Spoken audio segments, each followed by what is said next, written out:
बच्चों, आज हम लोग उत्पादन फलन में निम्न बिंदु का अध्ययन करेंगे। उत्पादन का अर्थ क्या है, उत्पादन फलन क्या है, समुत्पाद वक्र क्या है और उत्पादन फलन के प्रकार क्या हैं। इसके बाद हम लोग उत्पादन की विभिन्न अवधारणाओं का भी अध्ययन करेंगे। बच्चों, सबसे पहले हम समझेंगे उत्पादन क्या है। जैसा कि हम लोग अपने फर्स्ट यूनिट में जब हम लोगों ने अर्थशास्त्र की विषय सामग्री पढ़ी थी, तब हमने उसमें उत्पादन को समझा था। उत्पादन क्या है? किसी वस्तु में उपयोगिता का सृजन। क्योंकि वैज्ञानिक दृष्टिकोण से देखें तो उत्पादक किसी भी चीज़ के लिए कच्चा माल नहीं बना सकता है। कच्चा माल जो हमें है वो हमें प्रकृति ने दिया होता है। अब बच्चों, आप अपने आसपास उपलब्ध वस्तुओं से सोचिए कि वो वस्तुएं कैसे बनी हैं, उनके लिए जो कच्चा माल है वो कहाँ से आया, फिर उनका उत्पादन कैसे किया गया। आपको उत्पादन की पूरी प्रक्रिया बहुत ही आसानी से समझ में आ जाएगी। बच्चों, हम देखेंगे उत्पादन के साधन। इनका अध्ययन हम पहले भी कर चुके हैं, फर्स्ट यूनिट में कर चुके हैं। उत्पादन के प्रमुख रूप से कौन कौन से साधन होते हैं? भूमि होती है, श्रम होता है, पूंजी होती है, साहस होता है और संगठन होता है। उत्पादन फलन क्या है? इसे इंग्लिश में बोलते हैं प्रोडक्शन फंक्शन। उत्पादन फलन को इंग्लिश में बोलते हैं प्रोडक्शन फंक्शन। उत्पादन फलन आदान और प्रदान के बीच तकनीकी संबंध को दिखाता है। अब बच्चों, ये आदान और प्रदान क्या है? आप लोग शायद पहली बार ये शब्द सुन रहे होंगे, लेकिन ये आर्थिक शब्दावली है। आदान, जिसे हम इंग्लिश में बोलते हैं इनपुट, और प्रदान, जिसे हम उत्पादन और इंग्लिश में बोलते हैं आउटपुट।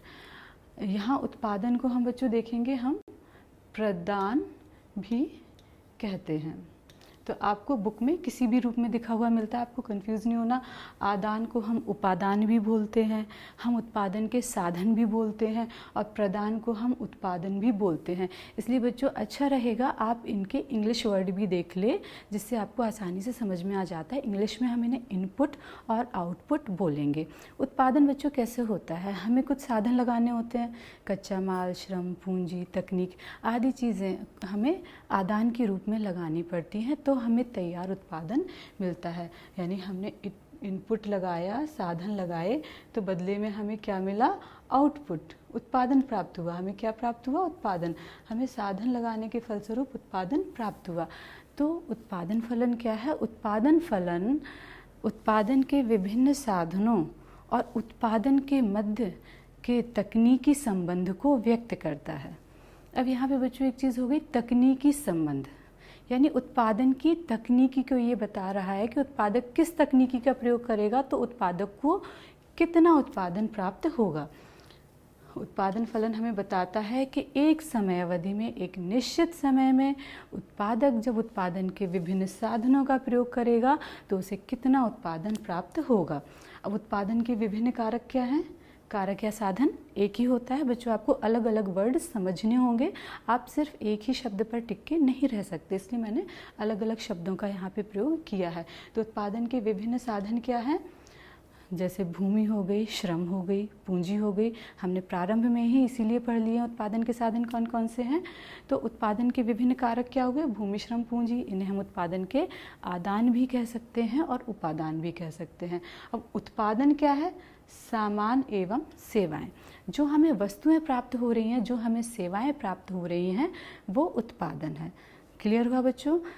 उत्पादन के विभिन्न साधनों और उत्पादन के मध्य के तकनीकी संबंध को उत्पादन फलन कहते हैं। इसे हम गणितीय फलन के रूप में भी दर्शा सकते हैं। Q बराबर F, ब्रैकेट में लिखा है हमने L और K। Q क्या है? उत्पादन, यानी कि जो भी उत्पादन हो रहा है वो हम Q के माध्यम से दिखा रहे हैं। F दिखाता है फलनात्मक संबंध को। जो हम उत्पादन फलन की बात कर रहे हैं, ये फलन हम इसे इंग्लिश में हम फंक्शन भी कहते हैं। तो फलन जो उत्पादन है वो फंक्शन है। ब्रैकेट में लिखा हुआ हमने L और K। L का मतलब हुआ श्रम और K का मतलब हुआ मशीन। तो जो उत्पादन हो रहा है वो श्रम लगा हुआ है और मशीन लगी हुई है, इनके संयोग के द्वारा हो रहा है। इसे हम एक छोटे से उदाहरण से समझते हैं। मान लीजिए हमने 2 श्रमिक लगाए और 4 मशीन लगाई, यानी L और K की जगह हमने लिया 2 और 4। तो इन्हें लगाने से हमें जो उत्पादन मिल रहा है वो हम मान लेते हैं हमें यहाँ पे 80 इकाइयों का उत्पादन मिल रहा है। तो जो 2 और 4 श्रमिक और मशीन हैं, जब ये लगकर काम कर रहे हैं तो हमें 80 इकाइयों का उत्पादन मिल रहा है। तो ये पूरा संबंध क्या कहलाएगा? उत्पादन फलन। बच्चों क्लियर हो गया? उत्पादन तथा उत्पादन के साधनों के मध्य तकनीकी संबंध को उत्पादन फलन कहते हैं। बच्चों अब हम समझते हैं उत्पादन फलन के प्रकार। उत्पादन फलन 2 प्रकार के होते हैं, अल्पकालीन उत्पादन फलन और दीर्घकालीन उत्पादन फलन। बच्चों अब हम समझेंगे अल्पकालीन उत्पादन फलन क्या है। अल्पकाल, जैसा कि हमें नाम से ही स्पष्ट हो रहा है, अल्पकाल बहुत कम टाइम या थोड़ा टाइम। अल्पकाल वह स्थिति होती है जब उत्पादक के पास उत्पादन के लिए कम समय होता है। तो अल्पकाल में होता क्या है, जब उत्पादक को उत्पादन बढ़ाना होता है तो वह उत्पादन के सभी साधनों को परिवर्तित नहीं कर पाता। कुछ साधन तो ऐसे होते हैं जो स्थिर रहते हैं, जैसे कि भूमि हो गई, बिल्डिंग हो गई, मशीन हो गई। इन्हें उत्पादक अल्पकाल में या बहुत ही कम समय में परिवर्तित नहीं कर सकता। लेकिन कुछ साधन हैं जिन्हें वह अल्पकाल में ही भी परिवर्तित कर सकता है, जैसे श्रमिक हो गया, कच्चा माल हो गया। तो अल्पकाल में उत्पादक को जब उत्पादन बढ़ाना होता है तो कुछ साधन स्थिर रहते हैं और कुछ साधनों में परिवर्तन करके उत्पादक उत्पादन की मात्रा में वृद्धि करता है। तो बच्चों हमें यहाँ पे एक चीज़ और देखने को मिली कि उत्पादन के 2 तरह के साधन होते हैं, स्थिर साधन और परिवर्ती साधन। बच्चों हम यहाँ पे समझेंगे स्थिर साधन कौन से हैं और परिवर्तनशील साधन कौन से हैं। स्थिर साधन ऐसे साधन होते हैं जिन्हें उत्पादन में परिवर्तन के साथ परिवर्तित नहीं किया जा सकता है, लेकिन कब? अल्पकाल में। हम दीर्घकाल की अभी बात नहीं कर रहे हैं। जब उत्पादक के पास बहुत कम समय होता है तो उत्पादक इन साधनों में परिवर्तन नहीं कर पाता, जैसे मशीन हो गई, भूमि हो गई या बिल्डिंग हो गई, जहाँ पर एक फर्म है जहाँ पर उत्पादन की इकाई कार्य कर रही है। तो अगर समय बहुत कम है, मान लीजिए उत्पादक को उत्पादन बढ़ाना है, तो वो बिल्डिंग या जो प्लॉट या जो जगह है जहाँ काम कर रही है उसे उत्पादक अचानक से परिवर्तित नहीं कर सकता, उसकी मात्रा को नहीं बढ़ा सकता। तो ऐसे में उत्पादन बढ़ाने के लिए वह परिवर्ती साधनों का प्रयोग करेगा। परिवर्ती साधन वे होते हैं जिन्हें उत्पादक अल्पकाल में भी परिवर्तित कर सकता है और अपने उत्पादन में वृद्धि कर सकता है। तो परिवर्ती साधन में सबसे प्रमुख रूप से आ जाते हैं श्रमिक तो उत्पादक कभी भी बढ़ा सकता है और अधिक श्रमिकों की भर्ती करके अपने उत्पादन को बढ़ा सकता है। कच्चे माल में भी उत्पादक वृद्धि कर लेता है और अधिक कच्चा माल मंगा के अपने उत्पादन को बढ़ा सकता है। तो बच्चों निष्कर्ष तौर पे हमें ये समझना है कि अल्पकाल एक बहुत ही कम समय होता है जहाँ पर उत्पादक को उत्पादन बढ़ाने के लिए परिवर्तनशील साधनों का ही प्रयोग करना पड़ता है, क्योंकि स्थिर साधनों में कोई भी परिवर्तन नहीं किया जा सकता है। इसके बाद बच्चों अब हम समझते हैं दीर्घकालीन उत्पादन फलन। दीर्घकालीन उत्पादन फलन क्या होते हैं? दीर्घकाल में एक उत्पादक के पास बहुत अधिक समय होता है। दीर्घकाल एक लंबा समय माना जाता है। इसे हम किसी मेज़रमेंट से तो नहीं बता सकते, लेकिन एक ऐसा समय जहां जनसंख्या में परिवर्तन हो जाए, अर्थव्यवस्था की मांग में परिवर्तन हो जाए, अर्थात एक लंबा समय। तो दीर्घकाल में जब उत्पादक को अर्थव्यवस्था की बढ़ी हुई मांग को पूरा करना हो, अर्थात उत्पादन बढ़ाना हो, तो उत्पादक क्या करता है? वह इस उत्पादन के सभी साधनों को परिवर्तित कर सकता है। अथवा हम ये कह सकते हैं कि दीर्घकाल में कोई भी स्थिर साधन नहीं होता है, उत्पादन के सभी साधन परिवर्तनशील होते हैं। तो दीर्घकाल में हमने क्या समझा कि उत्पादन के साधन सभी परिवर्तनशील है, उत्पादक सभी साधनों में परिवर्तन करके उत्पादन को बढ़ा सकता है। बच्चों अब हम पढ़ेंगे समोत्पादक वक्र। ये भी हमारे उत्पादन फलन का ही एक भाग है। बच्चों अब आप लोग ध्यान करिए, आप लोगों ने सेकेंड यूनिट में उदासीनता वक्र विश्लेषण पढ़ा था। उदासीनता वक्र हमें क्या बता रहे थे? उदासीनता वक्र दो वस्तुओं के ऐसे संयोगों को दिखाते हैं जिनके प्रति उपभोक्ता उदासीन रहता है या जो उपभोक्ता को समान संतुष्टि देता है। उसी तरह से हम यहाँ पर समोत्पाद वक्र पढ़ेंगे। समोत्पाद वक्र क्या है? समोत्पाद वक्र उस समान उत्पादन को दिखाते हैं जो साधनों के दो संयोग द्वारा किए जाते हैं। जब कोई भी एक उपभोक्ता साधनों के दो संयोग के द्वारा उत्पादन करता है और उसे सभी संयोगों से बराबर उत्पादन प्राप्त होता है तो वह समोत्पाद वक्र कहलाते हैं, क्योंकि यह जो वक्र हैं या इनकी जो प्रवृत्ति है उदासीनता वक्र की तरह होती है, इसलिए इन्हें उदासीनता उत्पाद वक्र भी कहा जाता है। तो समुत्पादन वक्र हमें क्या दिखा रहे हैं? समुत्पादन वक्र दो साधनों के विभिन्न संयोगों से उत्पादक को प्राप्त होने वाले एक समान उत्पादन को दिखाते हैं। बच्चों क्लियर हुआ? अब हम इसे एक तालिका और चित्र से समझते हैं जिससे आपको और स्पष्ट रूप से समझ में आ जाएगा। बच्चों हम लोग समोत्पाद वक्र को एक तालिका की सहायता से समझेंगे और आपको बहुत आसानी से समझ में आ जाएगी, क्योंकि इसी तरह की तालिका आप उदासीनता वक्र में भी पढ़ चुके हैं। देखिए बच्चों, ये एक तालिका ली है जिसमें हमने उत्पादन के संयोग दिखाए हैं और उत्पादन के दो साधन लिए हैं, एस साधन और वाई साधन। मान लीजिए आप इसे आसानी के लिए कुछ नाम भी दे सकते हैं। यहाँ हमने श्रम ले लिया और यहाँ पे हमने पूंजी ले ली। उत्पादन के हमने दो साधन ले लिए, श्रम और पूंजी, जिन्हें हम एक्स और वाई के द्वारा दिखा रहे हैं। आप श्रम और पूंजी के माध्यम से समझिए, आपको बहुत आसानी से समझ में आ जाएंगे। तो हमने यहाँ पे कुछ संयोग दिखाए हुए हैं, फिर उत्पादन के दो साधन लिए हैं, श्रम और पूंजी। यहाँ पर हमने कुल उत्पादन दिखाया हुआ है। तो प्रथम संयोग देखो बच्चों, प्रथम संयोग हमें क्या बता रहा है? यहाँ पे हमने 2 इकाई श्रम का प्रयोग किया और 15 इकाई पूंजी का प्रयोग किया और कुल उत्पादन प्राप्त हुआ हमें 200 इकाइयों का। लेकिन अगले संयोग में हम क्या देख रहे हैं? अगले संयोग में हमने देखा कि श्रम की इकाइयाँ उत्पादक ने बढ़ाई और पूंजी की कुछ इकाइयाँ कम की। बच्चों आप कोई भी संख्या ले सकते हैं, आपको ऐसी कोई कैलकुलेशन नहीं लेनी है कि कितनी इकाइयाँ हमें बढ़ानी है, कितनी इकाइयाँ कम करनी है। आप आसानी से कोई भी संख्या ले सकते हैं। यहाँ पर उत्पादक ने एक अपना उत्पादन का संयोग बदल के देखा, उसने साधनों का संयोग बदला और यहाँ पे श्रमिकों की मात्रा बढ़ा के 2 से 4 कर दी और पूंजी की मात्रा गिरा के 15 से 11 कर दी। लेकिन हमें फिर वही पुराना उत्पादन प्राप्त हुआ, उत्पादक को 200 इकाइयों का उत्पादन प्राप्त हो रहा है। फिर अगला संयोग देखते हैं। सी संयोग में उत्पादक ने श्रम की और अधिक इकाइयों को बढ़ाया है और पूंजी की इकाई को कम किया है और पुनः हमें 200 इकाइयों का उत्पादन प्राप्त हुआ है। डी संयोग में श्रम की और इकाइयां बढ़कर 8 हो गई हैं और पूंजी की इकाई कम होकर 6 हो गई हैं और हमें 200 इकाइयों का उत्पादन प्राप्त हुआ। ई संयोग देखते हैं। तो ई संयोग में भी हम देख पा रहे हैं कि श्रम की इकाइयां बढ़कर 10 हो गई हैं और पूंजी की इकाई घटकर 5 हो गई है और हमें 200 इकाइयों का उत्पादन प्राप्त हो रहा है।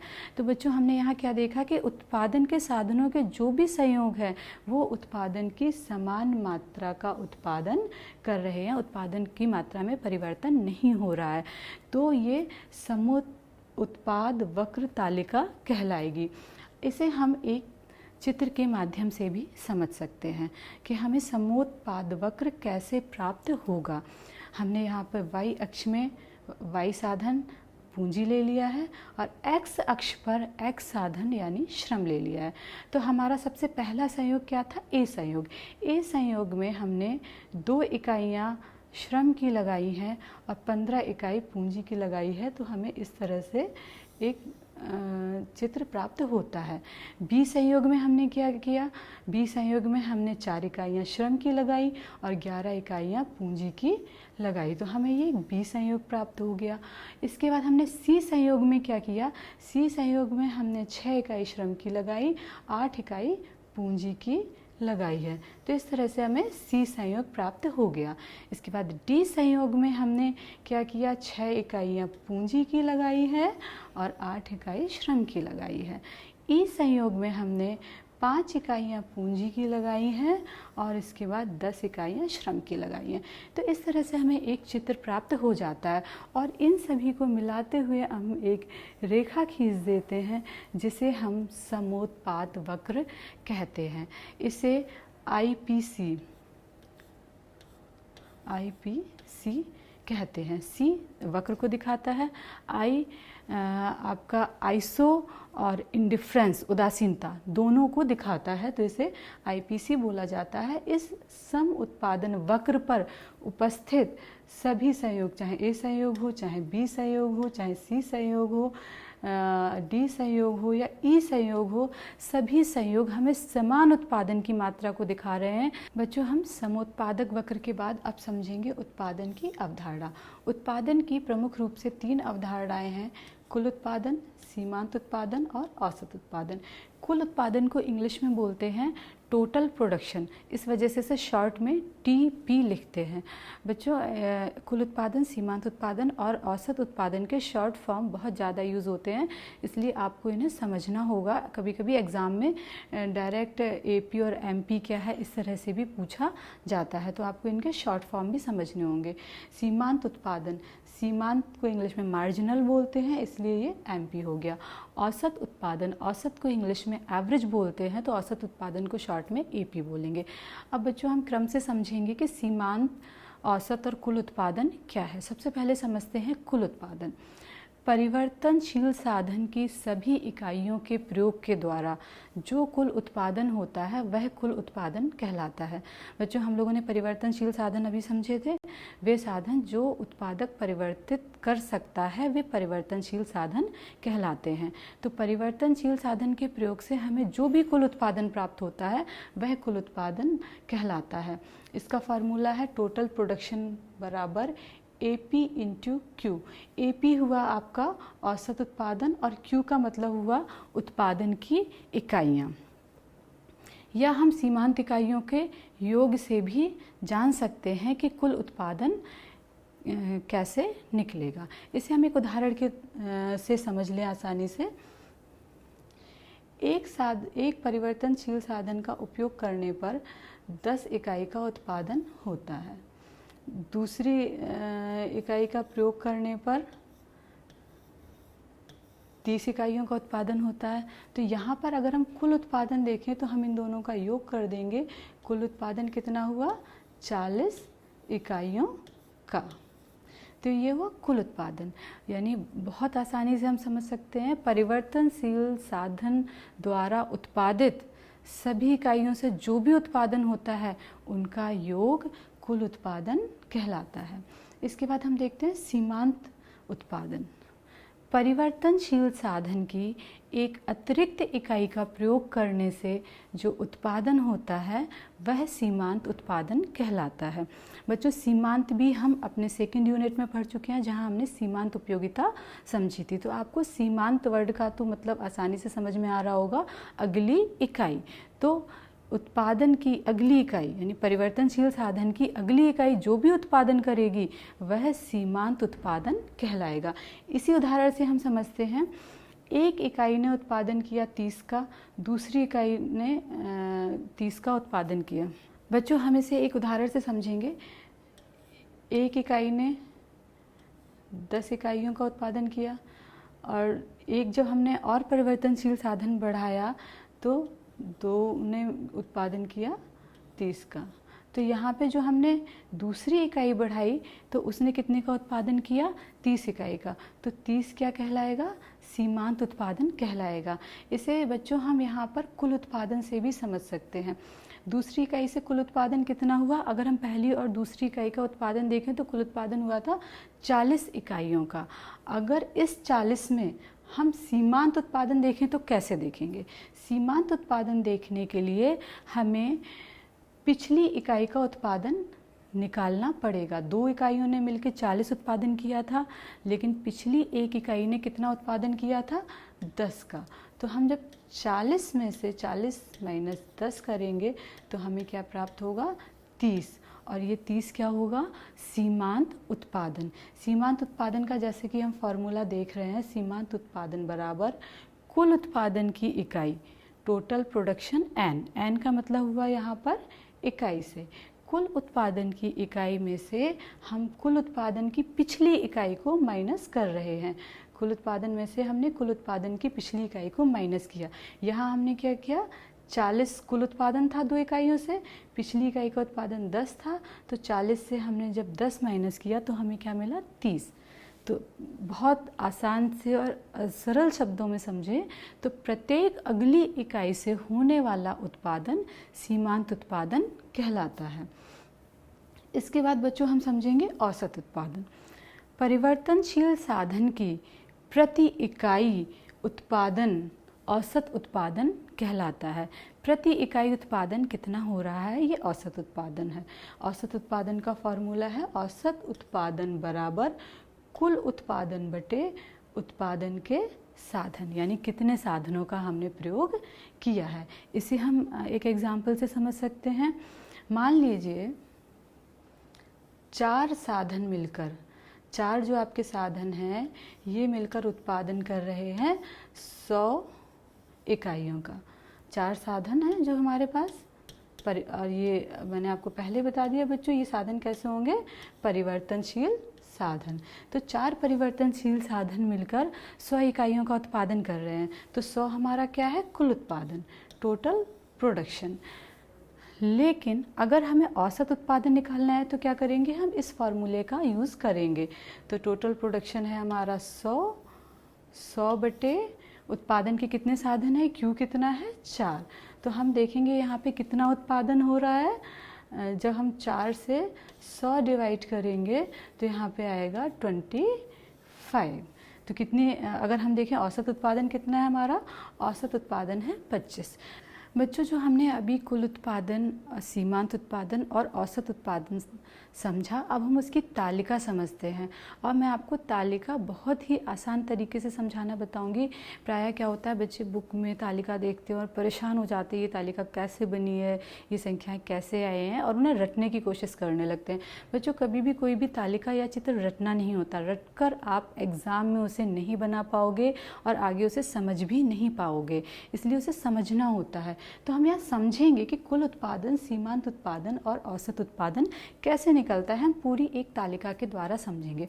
बच्चों सबसे पहले तो मैंने इस तालिका में अगर देखें तो स्थिर साधन लिया हुआ है। वैसे स्थिर साधन तालिका में नहीं भी दिखाएंगे तो आपकी तालिका बन जाएगी, लेकिन यहाँ पे मैंने आपको समझाने की दृष्टि से लिया है, क्योंकि हम लोगों ने माना है कि कुछ साधन ऐसे होते हैं जो स्थिर होते हैं अल्पकाल में। तो मान लीजिए यहाँ पर भूमि है, भूमि हमारा स्थिर साधन के रूप में आ जाएगा।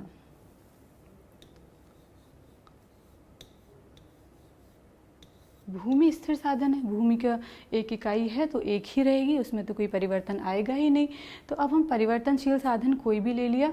परिवर्तनशील साधन में मान लीजिए हमने ले लिया श्रम, ठीक है। यहाँ पे हमने श्रम की इकाइयाँ ले ली, उत्पादन के लिए हम श्रम की इकाइयाँ बढ़ाते चले जाएंगे। और हमने यहाँ पे कुल उत्पादन दिखाया, यहाँ पे सीमांत उत्पादन दिखाया, ये औसत उत्पादन दिखाया। बच्चों तालिका को बनाने का आपको तरीका समझना होगा, क्योंकि जैसा कि मैंने कहा हर चीज़ रटी नहीं जा सकती है, उसकी जो तकनीक होती है उसे समझनी होती है। तालिका बनाने में हम सबसे पहले क्या बनाएंगे, सीमांत उत्पादन, MP मार्जिनल प्रोडक्शन की तालिका बनाएंगे। सीमांत उत्पादन की एक प्रवृत्ति होती है कि प्रारंभ में सीमांत उत्पादन बढ़ता है, फिर घटता है, फिर शून्य होता है, फिर ऋणात्मक होता है। ऐसा क्यों होता है, इसके लिए अगले अध्यायों में हम और भी अधिक पढ़ेंगे। सबसे प्रथम समझते हैं हम इसकी तालिका कैसे बनाते हैं। तो सबसे पहले हम कौन सी तालिका बनाएंगे, सीमांत उत्पादन की। तो स्थिर साधन तो स्थिर है, इनमें कोई परिवर्तन नहीं आना। तो श्रम के जब हमने एक साधन का प्रयोग किया तो सीमांत उत्पादन की 40 इकाइयों का प्रयोग हुआ। आप कोई भी संख्या ले सकते हैं, आप स्वतंत्र हैं कोई भी संख्या लेने के लिए। मैंने यहाँ पे 40 ली हुई है, तो एक श्रमिक 40 इकाइयों का उत्पादन कर रहा है। हमने श्रमिक की एक इकाई और बढ़ाई, तो जब हमने एक इकाई और बढ़ाई यहाँ पर, तो उस श्रमिक ने 50 इकाइयों का उत्पादन किया। जैसा कि मैंने बताया सीमांत उत्पादन प्रारंभ में बढ़ता है, तो आप कोई भी संख्या लीजिए, प्रारंभ में आपका सीमांत उत्पादन बढ़ेगा। अगर आपने 10 लिया है तो आपका उत्पादन बढ़ के 15 हो जाएगा। बच्चों आपको अपने कॉपी पेन से इस तरह की प्रैक्टिस करनी है। फिर हमने उत्पादन की अगली इकाई बढ़ाने के लिए जब हमने परिवर्तनशील साधन की तीसरी इकाई का प्रयोग किया तो हमारा उत्पादन गिरने लगा, हमें सीमांत उत्पादन 40 प्राप्त हुआ। इसके बाद हमने फिर अगली इकाई का प्रयोग किया, अगली इकाई से हमें फिर 30 उत्पादन प्राप्त हुआ। हम देख रहे हैं कि प्रारंभ में हमारा उत्पादन बढ़ा, लेकिन इसके बाद अब हमारा सीमांत उत्पादन गिरना प्रारंभ हो गया है। पांचवी इकाई का हमने जब यहाँ पे प्रयोग किया तो हमें 20 का उत्पादन मिला। इसके बाद जब हमने छठवीं इकाई का प्रयोग किया तो हमारा सीमांत उत्पादन गिर के कैसा हो गया, 0 हो गया। और सातवीं इकाई का प्रयोग करने पर हमारा सीमांत उत्पादन ऋणात्मक हो गया। तो बच्चों, सीमांत उत्पादन की तालिका बनाना बहुत आसान है। आप कोई भी संख्या लेंगे, उसे पहले बढ़ाएंगे, फिर गिराएंगे, फिर 0 पर ले जाएंगे, और 0 के बाद की संख्या कैसी होती है, ऋणात्मक। तो आपकी जो अगली संख्या आएगी वो अपने आप ऋणात्मक ही आएगी। ऐसा क्यों होता है? क्योंकि हम जो उत्पादन के साधन को बढ़ा रहे हैं वो उनकी क्षमता भी एक समय बाद कम होने लगती है, क्योंकि हमने कुछ साधन को स्थिर रखा हुआ है। तो उनकी क्षमता कम होने की वजह से यह स्थिति आ जाती है कि सीमांत उत्पादन गिरने लगता है, धीमे धीमे 0 हो जाता है और धीमे धीमे ऋणात्मक हो जाता है। बच्चों, हमने सीमांत उत्पादन निकालना सीख लिया।